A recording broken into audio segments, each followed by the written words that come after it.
السلام علیکم ورحمۃ اللہ وبرکاتہ۔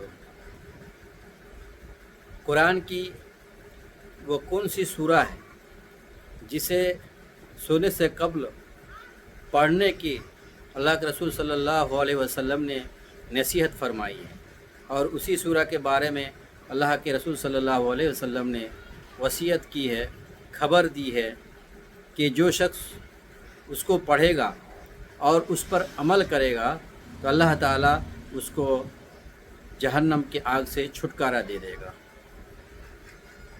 وہ سورہ ہے سورۃ الکافرون۔ قرآن کریم کے 30واں پارہ میں ہے، بسم اللہ الرحمن الرحیم، قل یا ایھا الکافرون لا اعبد ما تعبدون ولا انتم عابدون ما اعبد ولا انا عابد ما عبدتم ولا انتم عابدون ما اعبد لکم دینکم ولی دین۔